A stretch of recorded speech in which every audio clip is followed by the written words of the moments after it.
Hey, welcome back. Today I'm going to show you how to use scraps that you might have laying around your shop to build this, what we call in this industry a chaos board. Obviously because it's just a randomized selection of hardwoods that we glue together in no discernible pattern. Great use of your scraps. And so without talking too much, let's just start getting into what it takes to make a board like this. If you're like me and you're into woodworking, chances are you have a ton of this.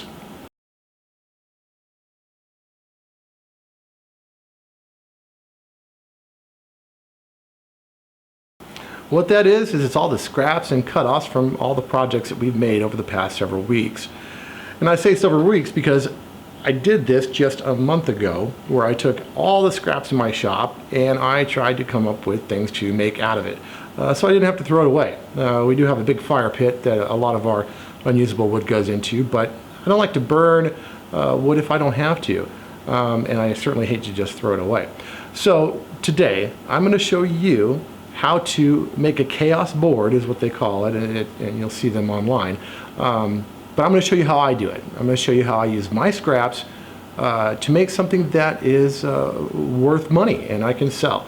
And to be honest with you, I just started making these a few months ago, and it turns out that people really like them. And I'm getting more and more orders for that kind of chaotic pattern, which I don't know what I'm going to do if it gets to the point where I have to actually start cutting up wood to make random patterns. So hopefully that doesn't happen. But for now, we'll just stick with the materials that I have available, and I'll show you my process and how I go about doing it. So when I'm making these chaos boards, the first thing I do is I separate all my scraps into long and short. And you'll see that behind me. Here I have my short pile, and these are all basically no longer than 18 inches. And then I have my long pile over here, which some of these are probably as long as 28, 30 inches. And I do that for a reason, so I can minimize my cutoffs later. Now that I've got two piles, what I can do is I can get rid of my long pieces for now. I could possibly use those in other projects. I don't know if I will. We'll see how far we get. But I'm going to move this long pile out, and then I'm going to take this short pile and I'm going to organize it again by size. All right, so you can see that I've sorted all my wood, and I'm not sorting them to be exact here. I just want to be in the ballpark. As long as each one in a group or an area is within a half an inch and an inch of each other, that's fine. But I do this because I don't want to waste a lot of wood in the future while I'm building these things. And so we start with these longest ones. These longest ones are probably 18, 20 inches, and we go all the way down here to where I've got some pieces that are, quite small, maybe 10 inches, somewhere in that 8, 9, 10 inches, somewhere in that neighborhood. And so what we're going to do is we're going to use these, and we're going to glue all these up into panels. But before I do that, I want to kind of, that's what I'm looking for. I want to resort these by area now, by depth or by thickness. Because again, I don't want to be doing a ton of planing. I don't want to be doing a ton of throwing away of pieces.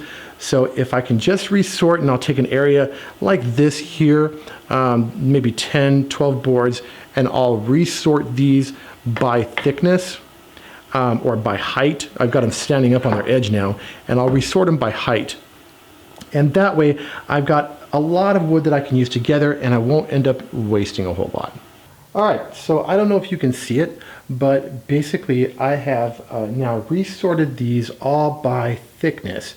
And I'm separating them into 6-inch or larger panels that I'm going to make. And I've got 1, 2, 3, 4, 5, 6, 7 panels laid out now. I've still got a lot of wood left there. I've still got a lot of wood left there. And I've got probably over half the whole pile behind me back in storage that I put back away. So what I'm going to do is I'm just going to get started making these into panels. And so I'm going to take, you know, 3 sections, like these 3 sections here. I'll go ahead and glue those up together. I'll do the same with this. I'll do the same with this. Of course, I'm going to try and trim as much of this down as I can to get them all within kind of the same size before I do that. And then once they're all glued up, we're gonna run them through the planer, sander, whatever.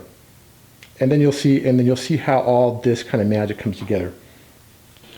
Okay, so now you can see that I have 1, 2, 3, 4, 5, 6, 7, 8 panels total. I've cut them all roughly the same length. I've planed them all down to roughly the same thickness. I'm not looking for perfection here because after we glue these up, we're going to plane them again to flatten them. So it's okay if as long as they're close, because we are going to clean them up later. Now I'll change up the designs as we glue them up, but basically that's all we're going to do now. Is I'm going to start with this one, we'll glue it up, and so on and so forth until we've got all 8 panels glued up. Okay, so I've taken that small pile of the shorter scrap cutoffs that I had, and I glued together those sections into panels like I said I was going to. If you've built a cutting board, I skipped that part because I'm assuming that you've already probably glued up an edge grain, end grain, or face grain cutting board. So you know that process. If not, check out one of my other videos about making cutting boards and gluing those up. Now, from that small pile of scrap that I had, I was able to make basically 8 panels. Here's 4 of them.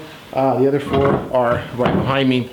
And these panels are going to be basically the rows in your cutting board. Your cutting board's going to stand up this way because we're making an end grain cutting board.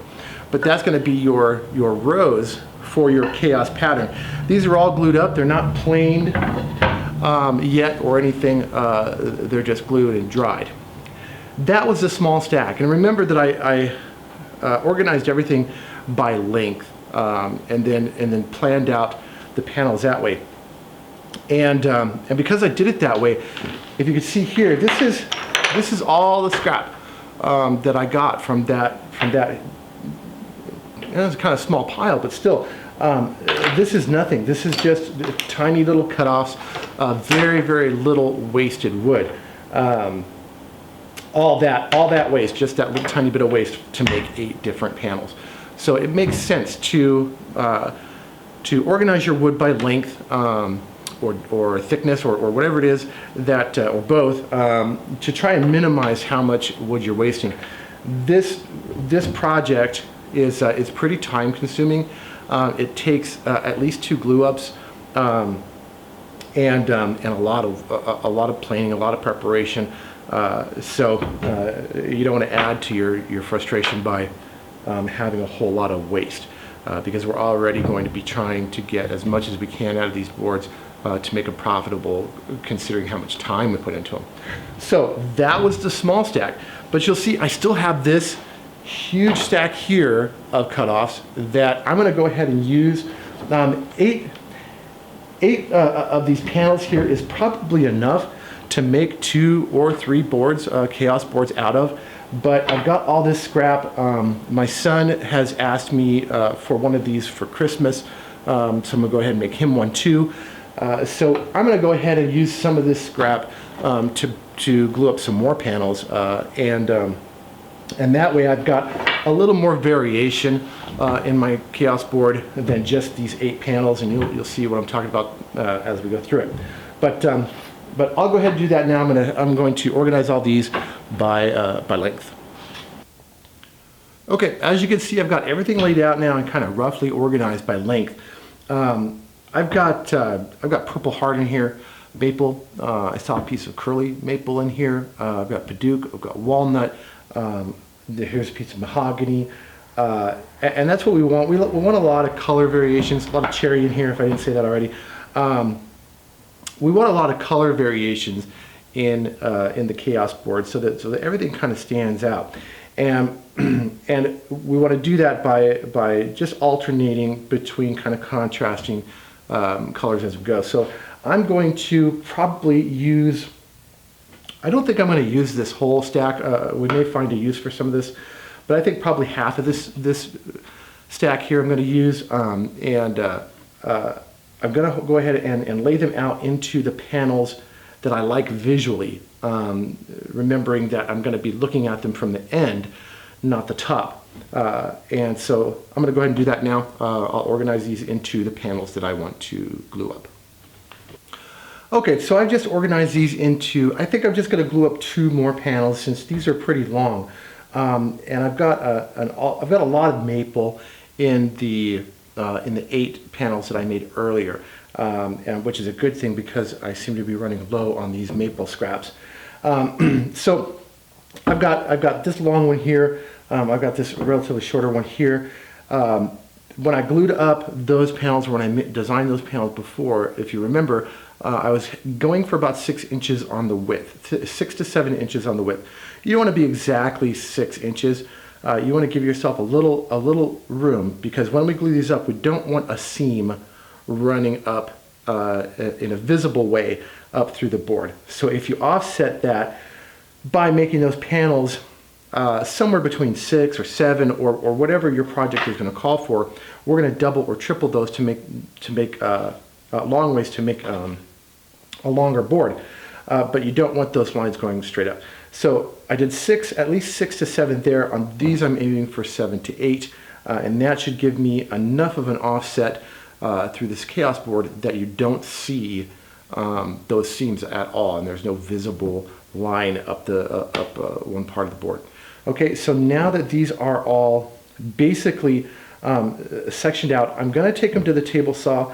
I'm going to trim them down to roughly the same height, and then we're going to glue them up.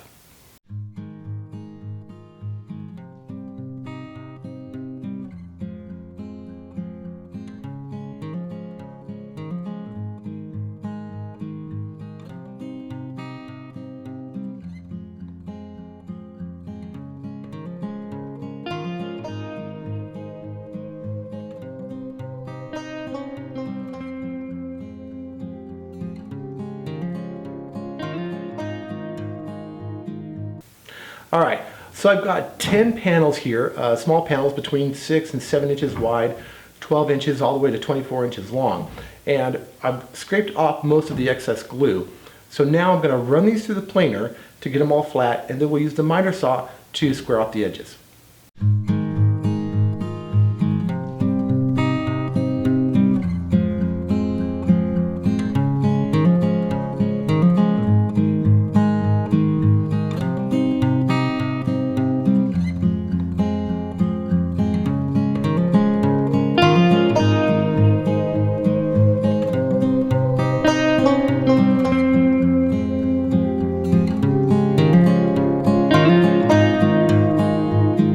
All right, I've got all 10 of these panels planed down flat on both sides. We got rid of all the glue and any gaps that were there on the surface.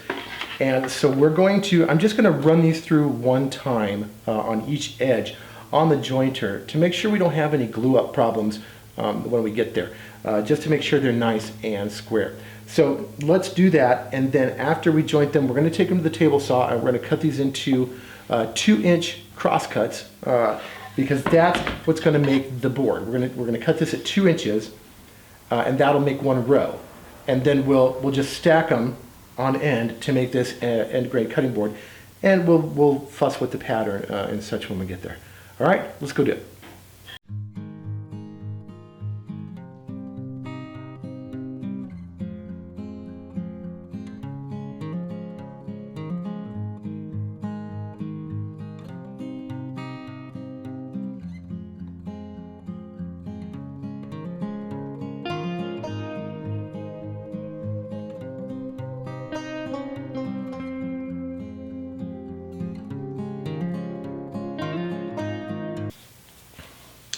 All right, so now I've cut everything, I've cross-cut everything, or all my panels down to 2 inches.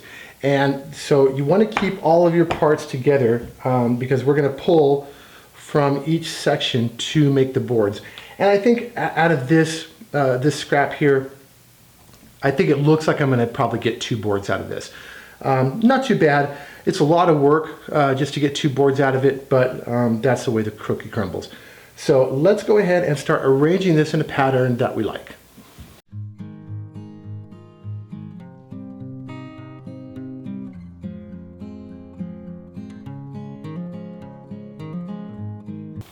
Okay, I think I'm pretty happy with this design. I butted everything up on one end, and that'll help offset some of these center joints here so that they're not visible. What I want to do now, and this is pretty important because we're going to be gluing up both lengthwise, and we're going to be gluing up these middle seams. So what I want to do is I want to clamp this together, get it as tight as I can, clamp it together, and then I'm going to run it through the table saw and just square this up so that I have something to clamp against in this direction before, and I'm just going to clamp that kind of halfway there, and then I'll glue it or clamp it in this direction, and then we'll tighten everything up so it's all held together really nicely.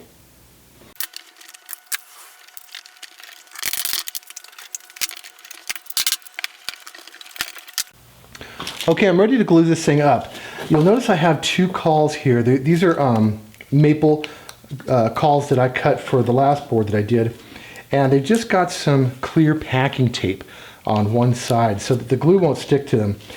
And what we're going to do is we're just going to start at the top, and we're going to make sure that we've got glue on the face and these joints that meet here. And we're going to have to be pretty quick. This glue only has an open time of about 8 minutes working time. So we're going to go through this pretty quick, and I'll glue these up, and then we're going to clamp it. We're going to clamp it first in this direction, and we're not going to tighten it down real tight. We just want to see that these center joints are squeezing out glue. And once we have that, we know we have a good connection, and then we can clamp it in this direction.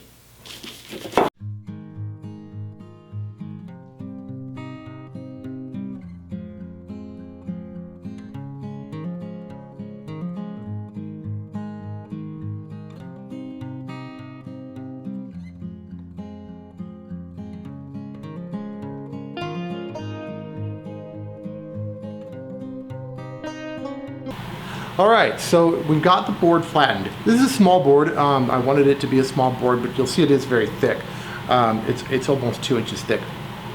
But the process now is we're going to want to square off this board, and we're just going to take a little bit off of each long edge, and then we're going to take a little bit off of these shorter ends, and square it off. And then Grace will basically round over each edge on the board, and then I get to sand again. Yay me.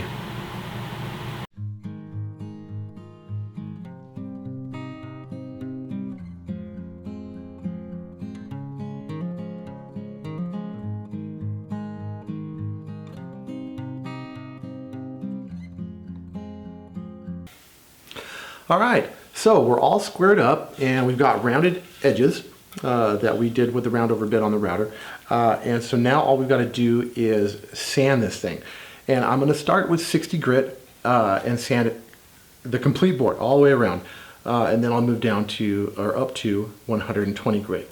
After I'm done sanding with 120 grit, I'm going to just take a damp cloth and run it over every surface on the board just to pop the grain, to make that grain stand up.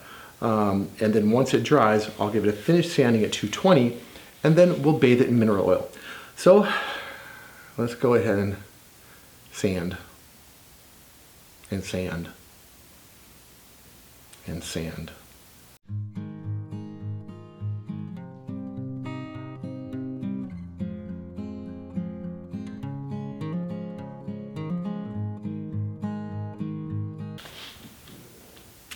Okay, so I'm all done sanding up just one side of this board, and that took every second of 20 minutes to do, to get all the markings out from the face of the board and any imperfections that were there. Honestly, the only thing that could speed this up is if you have a drum sander. Like I said, I was using 60 grit and on my random orbital sander, and it takes a long time. This is end grain cutting boards are people's most least favorite to build for that reason, because they just take forever to sand. You know, your edge grain cutting board is going to sand a whole lot faster. But as I was doing this, my mind was kind of wandering because I was sitting there for 20 freaking minutes.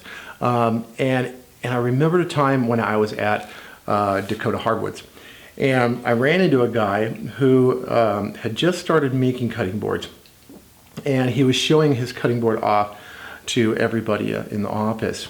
And I'll tell you, it was a beautiful board. It had purple heart, walnut, maple, yellow heart. It was an edge grain board. All the right wood, no gaps. Everything was pretty spot on about this board, except for one thing. And the one thing that was noticeable about this board was that when you ran your hand over it, it was not flat. You know, on his edge grain cutting board, you know, he'd have a purple heart and a walnut and a yellow heart and a maple, and alternating those colors. But when you ran your hand over it, you could feel the transition from one wood to another, and I'm going to tell you why. Now, again, you can avoid this to some degree using a drum sander, but you can still do it on drum sander. Here's the real problem, and the problem has two parts to it. I have two sanders here that I use on a regular basis. I have my random orbital sander, and I have my pad sander, which is a square quarter sheet sander. The difference between these two sanders goes beyond just the movement of it. The real detriment of using a pad sander like this is that this pad sander has a cushioned base. So right underneath the sandpaper, there's a layer of foam, rubber, whatever it be. It's soft. Otherwise, in other words, it's not rigid. It's soft enough that if you press down on it, you can actually push into the foam. On the random orbital sander, that's not the case. This has a solid base. The only thing that gives on this orbital sander is the Velcro itself that holds it on. So it will give a tiny bit, but nothing compared to this pad sander. And the problem is, okay, if you're using one of these to sand your boards, is that as you're pressing down onto the board and sanding it, the foam pad in the base of your pad sander is going to conform to that surface. Now, if you have purple heart next to, say, maple, right, or something softer like a mahogany, right, or something like that, cherry, right? You put cherry right next to something very, very dense like purple heart, yellow heart, and all those different woods. As you're sanding them, the softer woods are going to sand easier than the hardwoods. They're going to sand faster. And that's okay if you're not pushing down too hard on the, it's the end of December and we still have mosquitoes. That's okay if you're not pressing too hard on your pad sander, but we're all human, and the first thing we want to do is we think, well, if I press harder, it'll sand faster.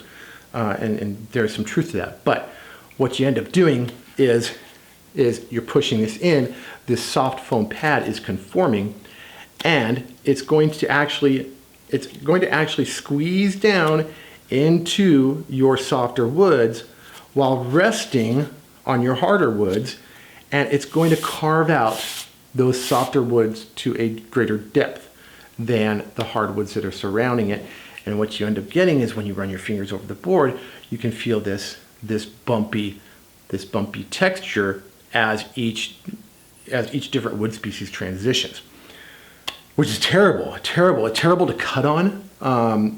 Impossible actually to cut on. If you've ever cut on a board that's not flat like that, it is super frustrating because that knife edge it'll go across your Purple Heart, it'll go across, and then you've got your maple, and then it'll hit your cherry, and then maybe it'll hit your walnut, and those softer woods in between have been sanded to a greater depth because of this foam pad that's under here that conforms. So if you don't have a drum sander, make sure that you're using a random orbital sander with a rigid base, not a foam base, a rigid plastic base with that Velcro attachment to it. And don't press too hard. Let the tool do the work. You're not going to get it done any faster by bearing down on the thing, and actually going to do more damage than good if you do that. So you just keep the sander on it for as long as it takes, as many passes as it takes. But use this rigid plate on your sander instead of that foam one, and that'll save you and your customer a lot of curse words, over time, because people will say, and I'll tell you, people will say they'll take a cutting board home and they'll go to cut on it, and it'll cut like crap. That knife won't go through a piece of lettuce because it's got those high points in the cutting board that the knife is resting on and not quite getting down to the lower levels. So do that, fix that. If you're having that problem with your cutting boards, that's why. You can do the same thing on a drum sander if you go too aggressive on some of them. Some of them are a little more flexible than others on that wheel. Some are not. But really the drum sander is your best bet. If not, random orbital sander. Do not use this. This is going to make you angry, and it's going to make your customers angry. So, all right, so that's just one side of the board. I've got to sand all the rest of it now, so I'm looking at probably another 45 minutes worth of work. I'm not going to make you watch that though. When we come back, we'll be ready to give this thing a bath. Okay, it's been about 45 minutes. I have the whole board sanded, and I told you that when you came back, we were going to give this thing a bath. The unfortunate news is that as long as I've been working on this, it's been days now that I've been working on this because I did suffer the loss of a fingertip a couple days ago on a router. But it's been days that I have been looking at this and working on it, and only today, as I'm sanding, do I notice I have a tiny, doubt you can even see it. Let's see. We'll focus that. Can you see that? Now, I don't know how I missed it, but I did. And so this is a knot. It's not just a crack or a nick. This is a knot. And it doesn't go through all the way to the other side, but there's really no telling how deep this knot is. And for a cutting board, this is unacceptable. I could never sell this. I could never give this to somebody the way it is. This knot is going to absorb water. It's going to absorb germs.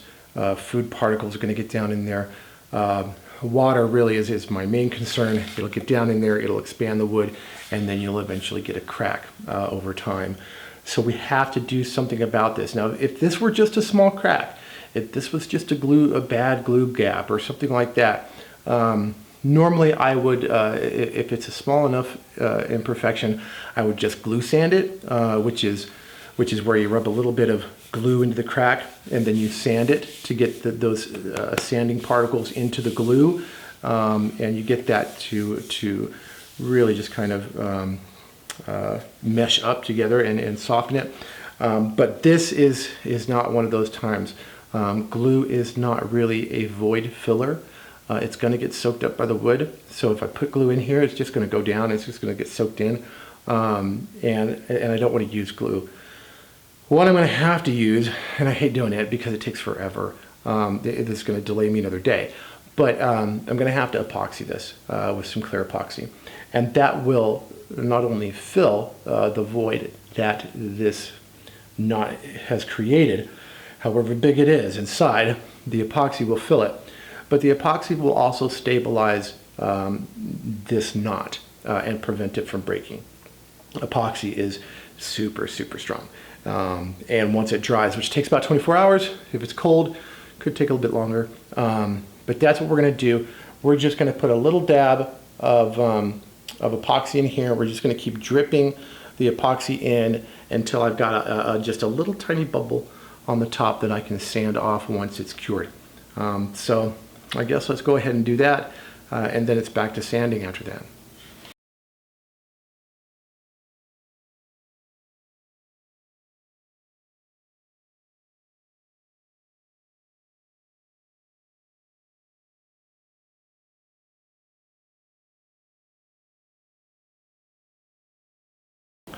Okay, so I finally got this thing epoxied, and it's been about 48 hours, and it's hard as a rock now. So what we're going to do is I've got to go back and continue sanding this. I'm going to sand off all this epoxy, sand down deep enough that it gets all the residue off it as well from the surrounding area. So that's just going to take some time. We'll sand that, and we've already popped the grain and everything. So really, I'm just going to sand down the epoxy, and then we'll finally be ready to give this thing a bath in mineral oil.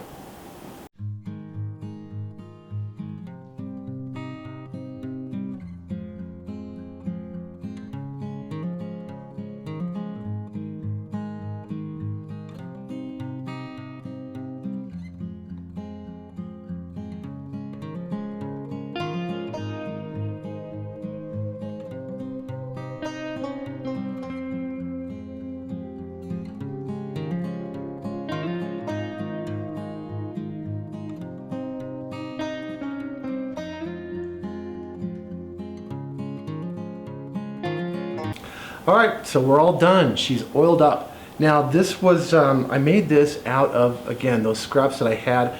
I didn't even use, I don't think, a quarter of the total scraps that I had available to me. And I got enough out of this, or out of that pile, to probably make 3 of these this size, this small cutting board size, which is good for somebody who lives in an apartment or an RV. Great board.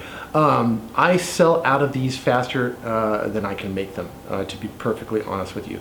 The second I make one, it's the day after or 2 days later, somebody buys it up. They're really, really popular. A lot of work though. I would sell a board like this probably somewhere in the $100, $125 area. Considering the amount of work that goes into it, I don't know if this is the most profitable use of your time. But it is a great way to not throw away scraps and to get basically 125 bucks out of what you might have thrown away or burned or just stored for some project you know, in the distant future when you needed small scraps like that. So if you have any questions, comments, let me know, and please like, subscribe, and we'll be back hopefully every week with a new build to teach you how to do a lot of these. Sometimes we're learning how to do them for the first time too. So thanks for joining us, and we'll see you next time.